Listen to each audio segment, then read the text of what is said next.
I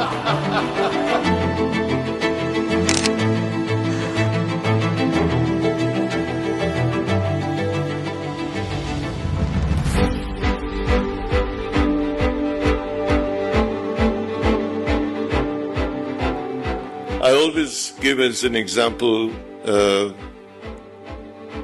26/11 incident in Bombay, the terrorist attack on the Taj. What made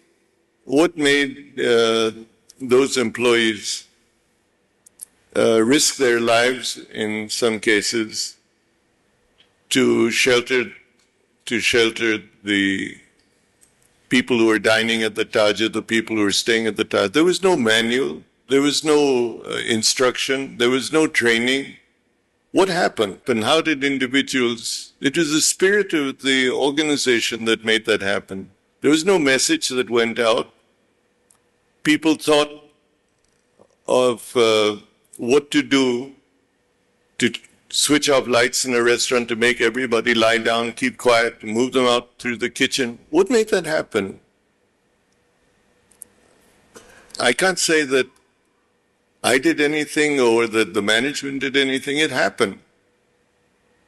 And to not recognize that terrific spirit that took place, that was embodied in individuals, some of them lost their lives in doing so, I think it gives an impression of what can take place. I had the fortune or misfortune of being in Jamshedpur as a very young person when there was a communal riot that took place that in 3 days killed about 400 or 500 people.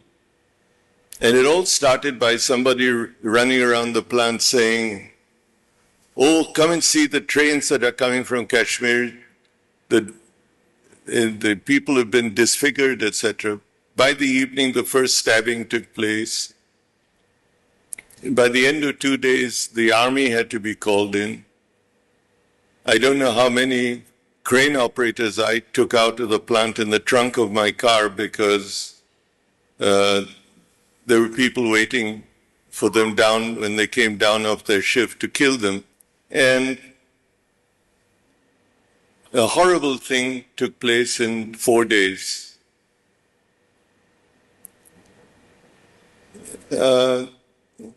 Was that a negative spirit? I think it was incited by, again, the spark, the wrong kind of spark being ignited, and the community responding to that wrong spark. So there are two different examples of how spirit overtakes a situation when it happens. So, listening to myself speaking just now, I'm saying that the importance is the spark that you create. As you're aware, we created a trust to deal with all the victims, whether they were from the Taj or not. And we have used that fund to not to rebuild ourselves, but to try to rebuild the lives of some that we paid their hospital bills. We have some are really touching cases because I remember I used to go in the evenings to Bombay Hospital where many of these victims were recovering. I distinctly remember one of them was a lady in a coma who had lost her entire family. When she came out of the coma, which was several months later, she realized that she didn't have a family any longer. And no one was there to pay her hospital bill. We paid it out of this trust. And there are many cases like that. And I'm somewhat pained to say that as citizens, we just walked away from that situation. The event was over. We walked away. There were hundreds of people that were killed at the railway station that we have tried to help with. Where their cases have come up. there was a policeman who was in the hospital who was shot because he didn't have a weapon that could match that of the terrorists.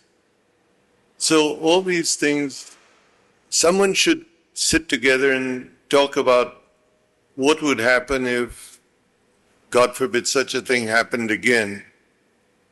And I'm afraid the blunt answer is that we're still not prepared. Being prepared is one thing. Do we have compassion? Lighting candles in front of the gateway of India as citizens is symbolic. Have we shared in the anguish that a few people have had, that the people that were really suffered? And I don't think we've displayed that kind of compassion.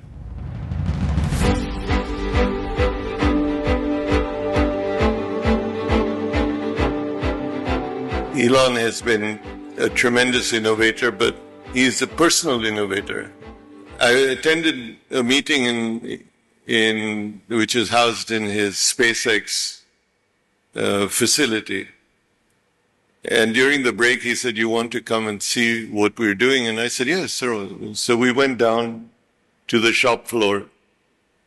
And I said, "Where do you get your rocket engines?" He said, "We make our own." And he said, "We're putting this vehicle that is unmanned vehicle, which has gone to the space station. We're making our vehicle myself." So I thought this guy is really trying to pull wool over. I'm using good language in your presence. In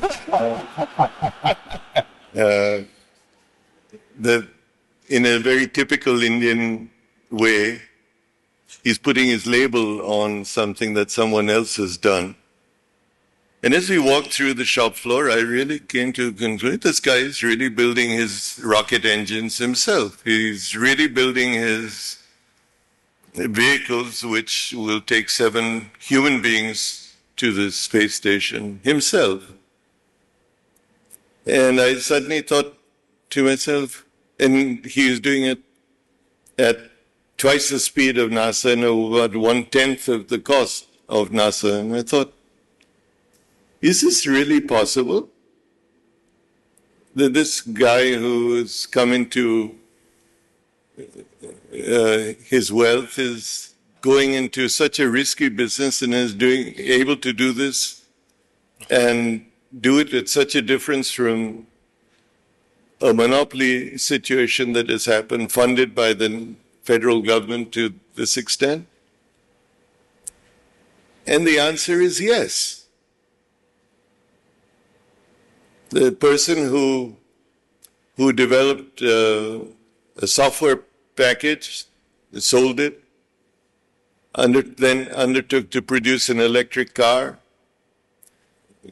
and build it to an image of leadership in the electric car area, then into space, and now into various and sundry other areas.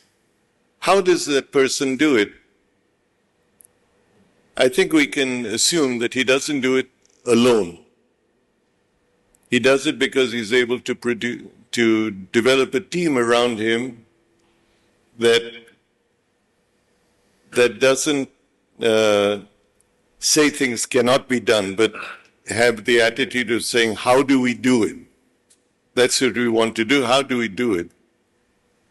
And whether you write it on the wall or write on the floor, or you wear shoes or don't wear shoes, or you have a beard or long hair or have... That happens. I didn't say it. You don't choose it, it just happens. You don't do the beard, it just happens. It just So I think these are issues that you foster that environment, and you don't worry about whether you conform.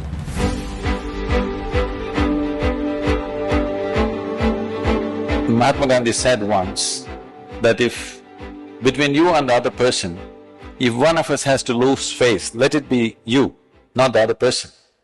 You represent that for me in many ways, hearing you now and also since yesterday evening. So can you share with us, keeping your usual self-effacing nature aside, and candidly share with us a moment or an event in your life which shows you in this light? Okay. I would pick another instance.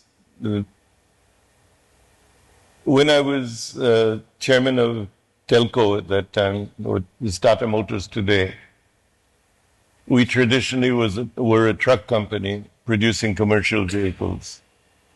Somewhere in the 80s, I took a view that we should stop being merely a commercial vehicle company and enter the car market.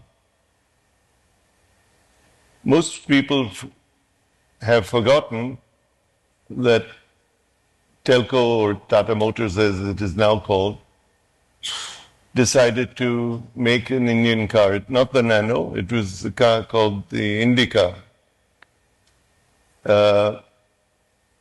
So it called for faith and confidence in your engineers that you could actually do something from scratch, that you could compete in the marketplace, which was new but was opening up,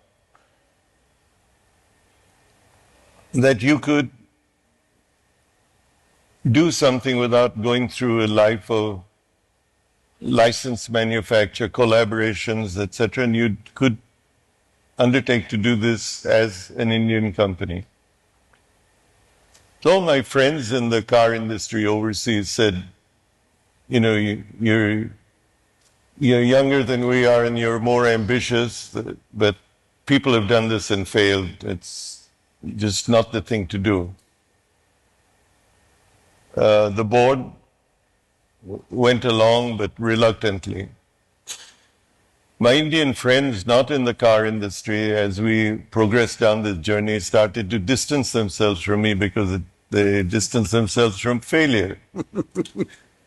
And when the car was launched, it attracted attention, but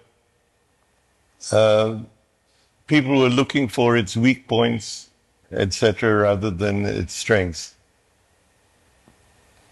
If you, however, in a way, one had to lose face in the sense that here was impending disaster. You believed in these people, you were under the spotlight, not your people. And yet that car gained a 20% market share in the industry and continues to exist today. By contrast, the Nano, which is another challenge, one might say you achieved the challenge of producing a low-cost car,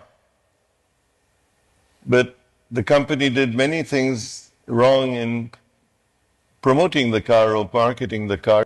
There might be an issue of a loss of face. How does one face that loss of face? I think again in the inner voice saying, did you do the right thing? Did you produce a car for $1 lakh? If it had gone right, did you cover new ground? And the inner sense of that is, yes, you did. You did something wrong. The major thing that one did wrong, I think, is handing it back to the traditional marketing people or salespeople who decided to try to sell it the same way as you sold any car. The car was devised to give people on two-wheelers an alternative, safer, affordable form of family transport, not to produce the cheapest car. It was to upgrade people's lifestyle into four wheels rather than into a safer form of transport. not to move them down into a cheaper car. So we needed to market the car as innovatively as we had chosen to design it. So the inner voice said that you did nothing wrong, something else was wrong, and you should try to rectify that, which unfortunately is still not happening. Then I look with some degree of sadness that what became recognized as an Indian achievement hasn't been as successful in India as it perhaps should be. Maybe one day it may be successful in Indonesia or some other country where it gets marketed. But it's considered to be a dark cloud hanging over one's head. I have no sense of depression over it, because I think we undertook to do something which we succeeded in doing. We didn't succeed in commercializing it to the extent that it could. We didn't revolutionize the car industry in India, unfortunately. But I don't consider that loss of face to have been devastating.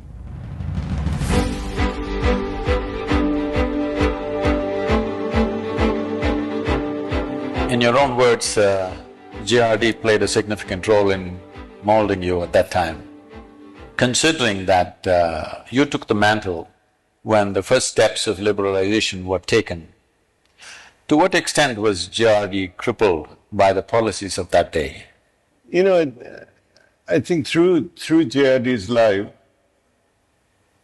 he took positions. He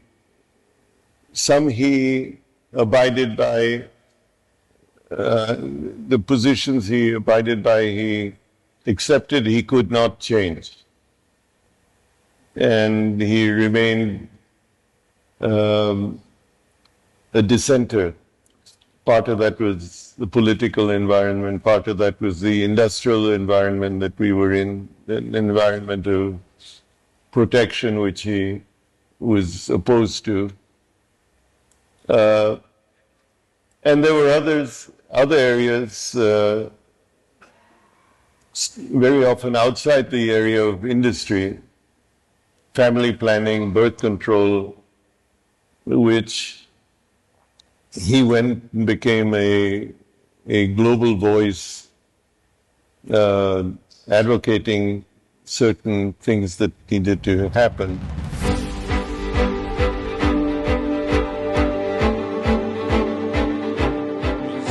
I think a group cannot just be driven to be doing the same thing decade after decade.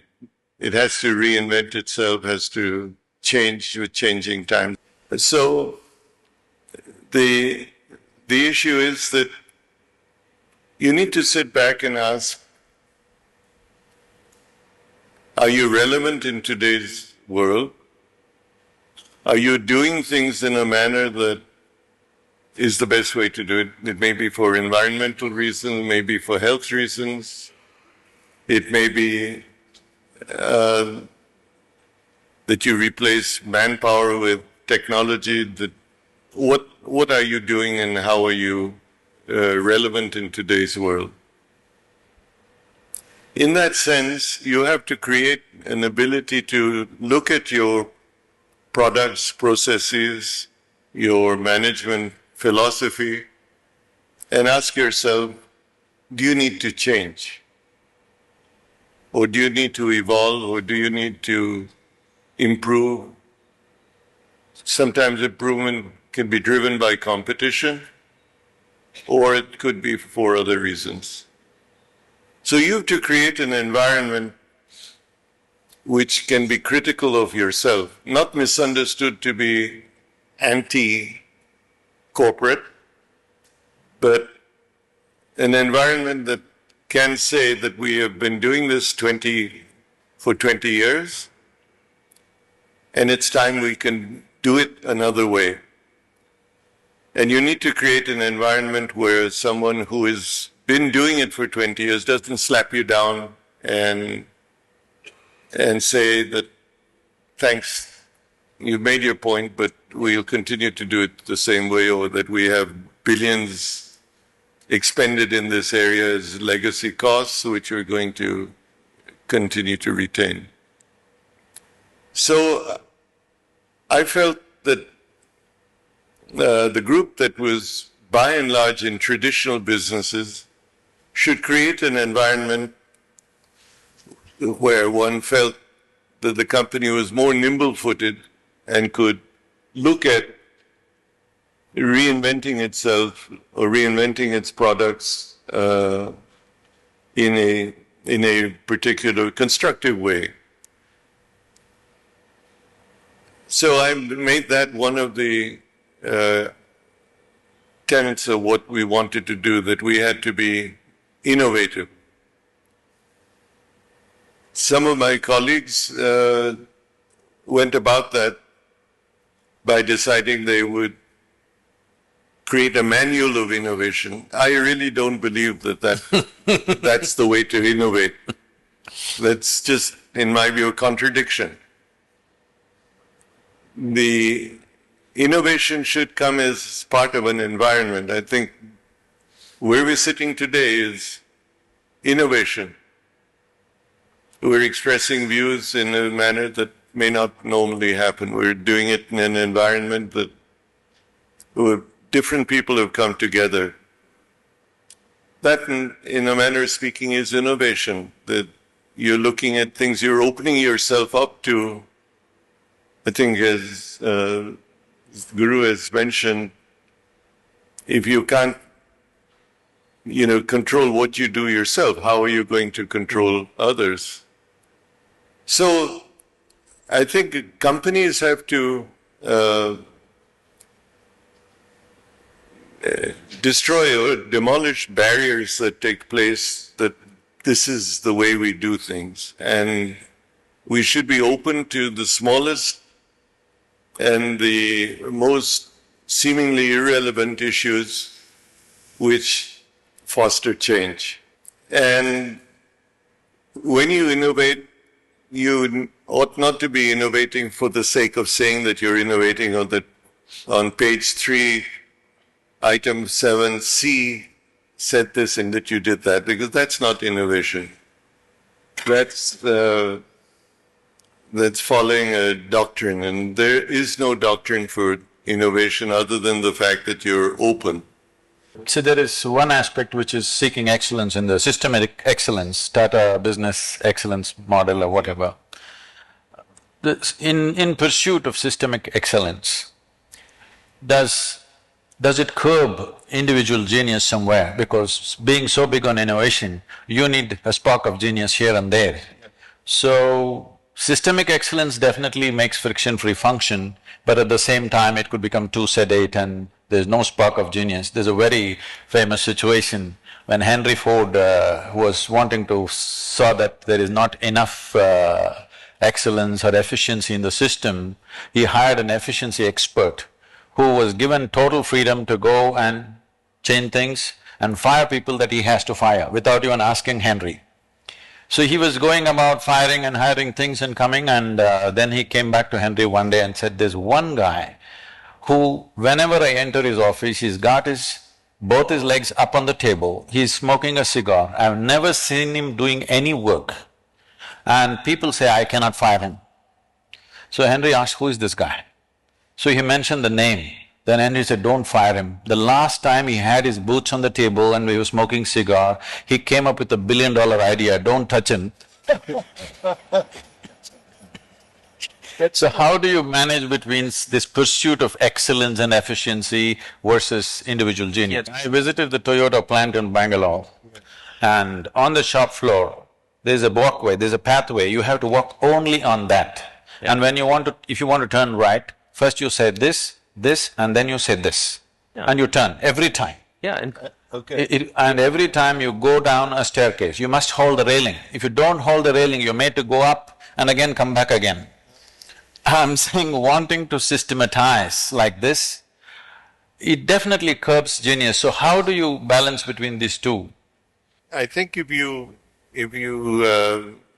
systematized to the extent that you just described, it's very difficult to also have a balance to innovation because you keep going up and climbing down the stairs again, holding the railing each and every time.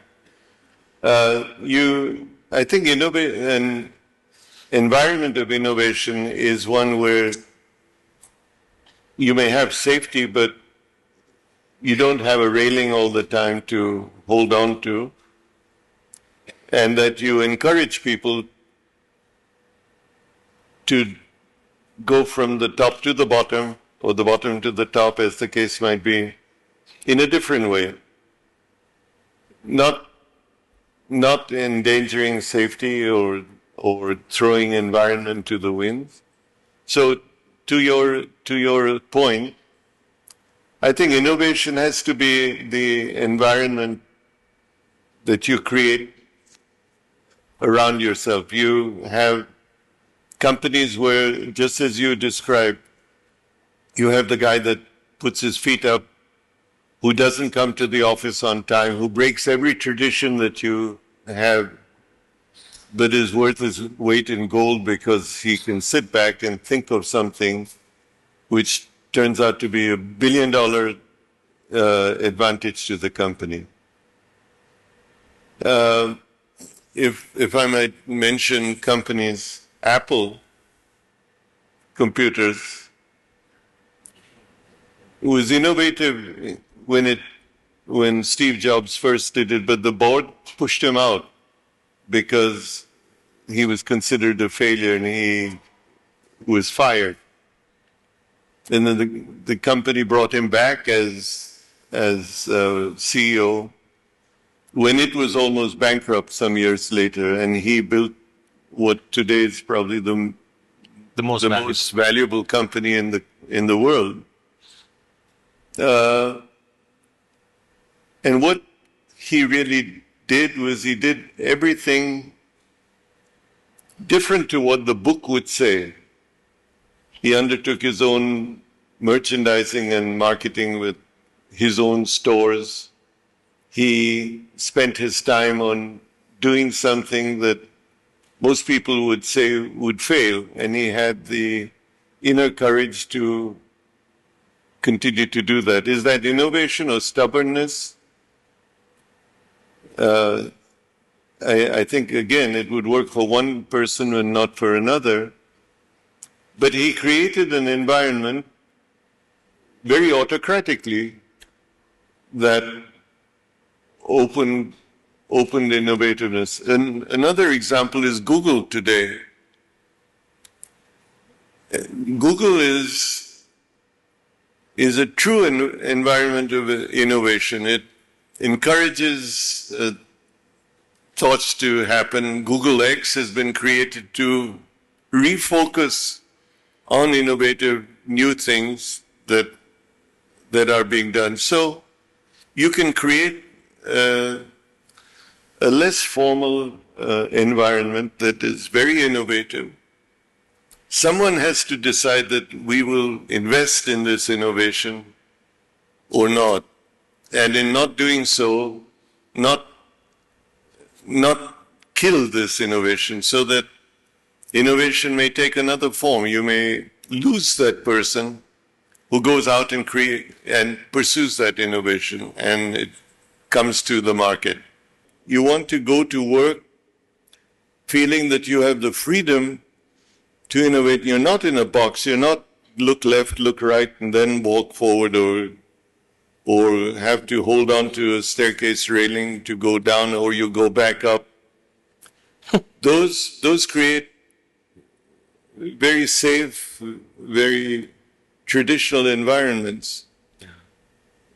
But if the company is the company that Toyota may be, it must have some little pocket somewhere that's innovating that doesn't have that.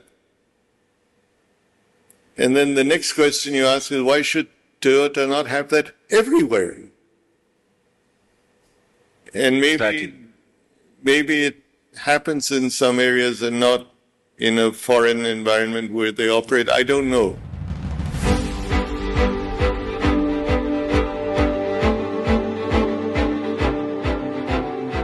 one of my pursuits right now is to try to tackle the issue of malnutrition amongst children in India, which is proving to be a much bigger task than I had ever assumed in terms of what it really addresses. One is trying to innovate, and one is up against, do you defeat yourself in innovating because you're dealing with a very convention-based and traditional-based marketplace, that is the rural market? Are they open to doing something differently? You know, it's the syndrome of in the rural area, if you're sick, you consider that needle that goes in you, that we call an injection, sui dega to theek hoga, even if it's glucose. Yeah. So there are symbols of tradition that we have to overcome. So when you go and say whether you take this pill or you sniff this essence and it's good for you, it doesn't do what this does. For something like that to happen, to change the dimension of fetal and infant nourishment in the country, which is very vital, where almost 60% of the rural population, even their skeletal system is not growing to its full size. In a nation like this, where we are busy producing an underdeveloped population, and all that we have is population, nothing else in this country. If we make this into a strong, capable, inspired population, we could be a miracle, otherwise it would be a catastrophe. In this, unless we have an army of dedicated people on the ground who can educate and transform that situation, just trying to do something from the top, either from the government or even from a corporate sector, may not really take shape, because we have been in rural India working there. So there are many ways to do this, and we are already at this. But when you talk to a qualified doctor, they're always thinking in terms of putting, iron pills or vitamin pills into the pregnant ladies. If necessary, yes, maybe, but to improve the diet itself in the rural India, where we have shifted from what we call as subsistence farming to cash farming, where people, you would eat better 25 years ago, but they did not live better in other terms. But today, in all other terms, if you go into the village today, there's electricity, there's a bore well, they have an internet kiosk, everybody has cell phones, but their nourishment value has gone down because they don't have the mentality to use their money to go and buy the necessary foodstuff, either fruit, vegetable, fish or meat or whatever that is needed for them. They tend to… the staple diet in South India has become just rice, chili, onion and tamarind. In North India, it's wheat, onion, chili. The whole country, at least in northern India, the whole government debate is about the price of the onions. I happened to be in London and this was going on the news, and they asked, what about the onions? I said, this is our staple diet. That's why everybody is discussing onion in the parliament, on the street, and somebody is trying to win an election on the price of the onions, because that's our staple diet. Nourishment has been forgotten. So to bring back that culture of nourishment, many ways it can be done to bring back those vegetables, fruits into people's lives. We have taken steps. Now the next step we are planning is to start fish ponds in every village. So every person must consume at least 1 kilogram of fish per week at least, and it'll be available free of cost if they just throw their waste into the fish pond. So innovative ways of doing this has to happen, because this is a silent disaster which is just progressing and it'll overwhelm the nation at some point.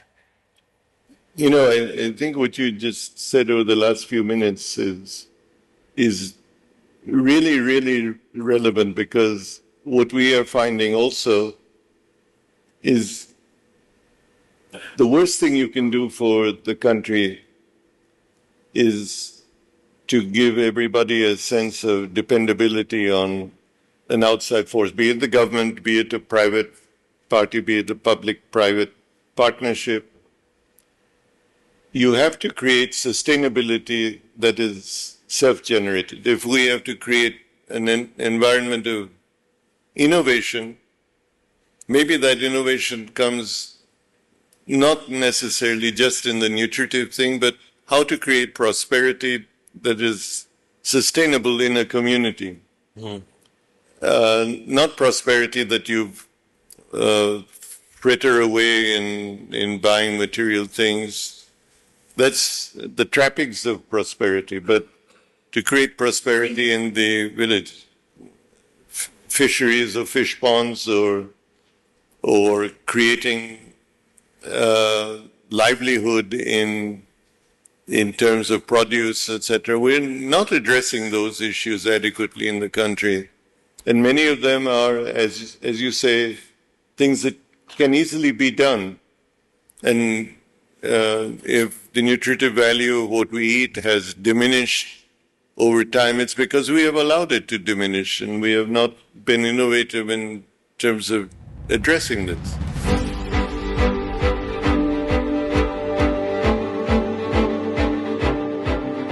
You need to be thinking you're doing the right thing, and you're doing the right thing for the community in which you are. If it involves doing the right thing through which you call CSR, then that's what you need to do. It may not be 4%, it may be a minuscule amount, but it'll make a big difference in the community in which you are. It's not money related, it's not percentage of net profit. It may be the time that employees spend helping that community. Just as we said, it's not an issue of money. It's an issue of adding to the quality of life of that community that there may be. I don't think, just like we've talked about innovation, I don't think you can mandate CSR. You can't mandate that 2%. This I've been consistently talking. You're changing the ground rules when you say CSR 2%. Yeah, you're creating a tax. Yes. It'll be viewed like a tax. It's something that you have to make up in some other way. CSR has to come from within you, and it's, you call it CSR, call it anything you want. I think it's wrong to consider it, put it in a box and call it CSR. It's what you think you're doing that's adding value to the community in which you are. Can you equate yourself to it, or are you an industrial company that will wipe out a village because you want to put a plant, that you dig a hole because you need a dump for your industrial waste? Will you pull down a forest because you want to do something else there, or you need the timber for your operations and you don't regenerate that? All those things, I think, are questions you have to ask yourself. And do you pollute the river and without refining your refuge so that it doesn't kill people? Or is that somebody else's problem? I think there has to be a willingness to sacrifice for the good of the community if you're called upon to do so. Called upon by yourself to do so, not mandated by law. And if, for example, if you're in the asbestos business and one day asbestos turns out to be a carcinogenic product, are you willing to go out of that business? Or are you going to safeguard all the things that you think you can do, or brazenly keep pushing that product into the marketplace until the law says that you can't do it? Which of those things is moral responsibility? Moral responsibility to keep people employed, but that you might be endangering them, their health, putting products into the market that might hurt people and cause them ill health? What is that? Where does that responsibility lie? Is it the government's responsibility to ban it? Is it yours to identify that that's what you should do? There are cigarette companies in the US that will not allow people to be on the board of that company unless they smoke. It's true. Cigars or cigarettes. But that's a good thing. Huh? That's a good thing. Do unto yourself what you do unto others. That's true.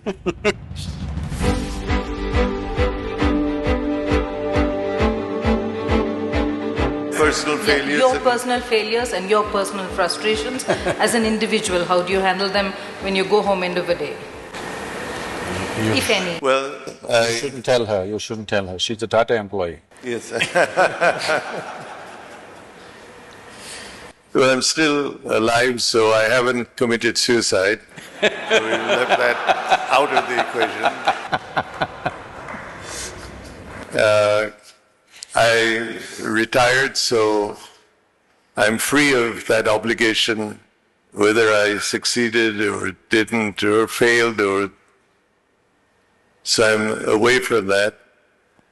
I think just like handling failure in a company or failure of an organization, you have your own views on failure. I think you should be, in my case where I felt that I have not succeeded in doing something, I consider that to be something I should learn from and be critical of myself. I think to look for the scapegoat somewhere else is not the way to deal with failure or frustration. Each of those unfortunate events should teach you a lesson or make you richer in terms of knowledge of what you should not do or should do differently. Shri Ratan Tata, who is a legend in his own time, because we've been talking about scaling up, and the mother of all scaling up is the Tata in the last 23 years under his care. For him to squeeze this visit between two international trips and to be here and a long interview like this, we're bombarding him with every kind of question, the patience and the judiciousness with which he's addressed everything. We're immensely, immensely thankful to you, sir.